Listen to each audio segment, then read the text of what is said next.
the public response to the Jussie Smollett verdict really cheered me up.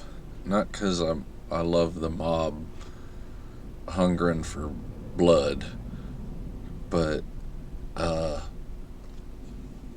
like, if the average Joe is so upset about using race and politics and all that as a trick to sway the masses, if the masses are so mad about being lied to in the way that that this kid was trying to lie to them, then it makes me realize it casts my imagination to what's going to happen when the Hollow hoax full disclosure comes out, like when it's disseminated. I know how I felt, and I've heard how other people's felt, but once it passes that threshold and it becomes common, and everybody is now having a conversation, there's a national dialogue about why are we paying money for victims of hate crime that didn't happen. and why are they so protected, and should we now take a look at all these previous accusations and take a hard look at their business practices and their ethics and their moral compass? And you get it. Once that is out, it's game over. Because that element will now be fighting the truth.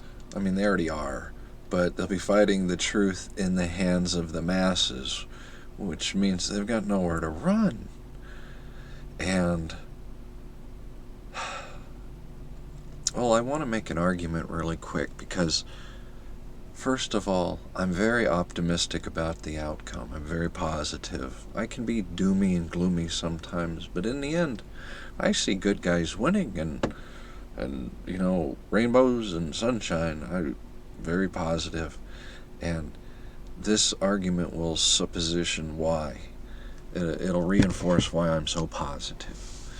You see, because the Zionists and the Talmudists are effectively trying to force God's hand to bring about prophecy for the end times. You know how they want their Messiah and the one nation state to rule the world, and then the blah blah blah.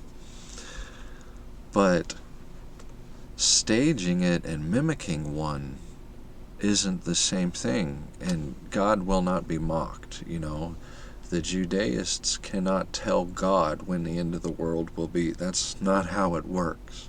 God already knows when the end of the world is. And, Christians, Jews, Catholics, Muslims, they got to deal with that. We don't get to say.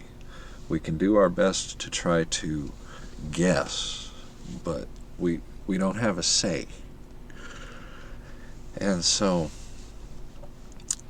to believe that the prophecy that the Talmudists are pushing is essentially to abandon your beliefs and to take their doctrine, because it's a perversion. And so ultimately what's going to happen is, what is happening is, the truth is creeping out big enough that there is a recoil, and that recoil is swelling till it's going to explode. And the explosion is what the Zionists are bracing for. Like I said, this isn't the end times. This is the end of the era. The system built up is now collapsing. Will the whole world crack in half and everybody, fall into the fire? No. But is there going to be a power struggle And is there going to be cowardice? And is there going to be all hell to pay? And is there going to be a lot of people realizing a lot of hard truths? And is there going to be a lot of false prophets and pretentious leaders? Yes, to all of the above.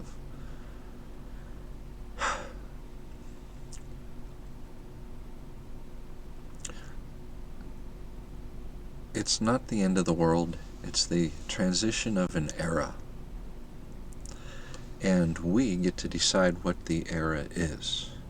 Now, we will not see the end of this era that's coming. We can't. It's beyond us. We cannot see beyond our own horizons. And we are all limited. And so I spend my fuel, I spend my focus on the notion that we need to prop up the next generation to get them a head start on their path so that they can get as far into their journey as they can and glimpse as many horizons as they can. And I'm honing in on this idea by thinking that the Zionist, global homos, all that, in their corruption of the white Anglo-Saxon Protestant American culture, what they did was they destroyed the family and they tried to turn all of us into kids, that are uninformed and impulsive and codependent and lack impulse control. And it's not just enough that we should protect and carry on the next generation. We need to grow up ourselves, because we've been not repressed, I guess repressed, but we're stunted. And we need to realize that when this whole system collapses, we are now going to be free to grow, but we are going to be let loose in a world that maybe we're not ready for. And so I am all about strengthening and growing each of us up in fellowship and in brotherhood to find our own values, find our own principles, come to our faith on our own terms, become more resourceful, become more informed, become more independent, become more self-sufficient, and then spread that strength amongst each other and use that network of the men that we're supposed to be to advance the next generation and to defend them all the way to our own end, so that they can do what they need to do. So I'm very optimistic, because a lie is a lie and I see through the lie, and the truth is the truth and I embrace the truth. Most of what's going on in the world right now is a big fat fucking lie, and the truth is that God loves each and every one of us, and the way that you repay that love is by being a good person and sharing the love that He gives with other people. And as long as you do that to the very end, you got it on lockdown. So let's do that. I love you guys. God bless.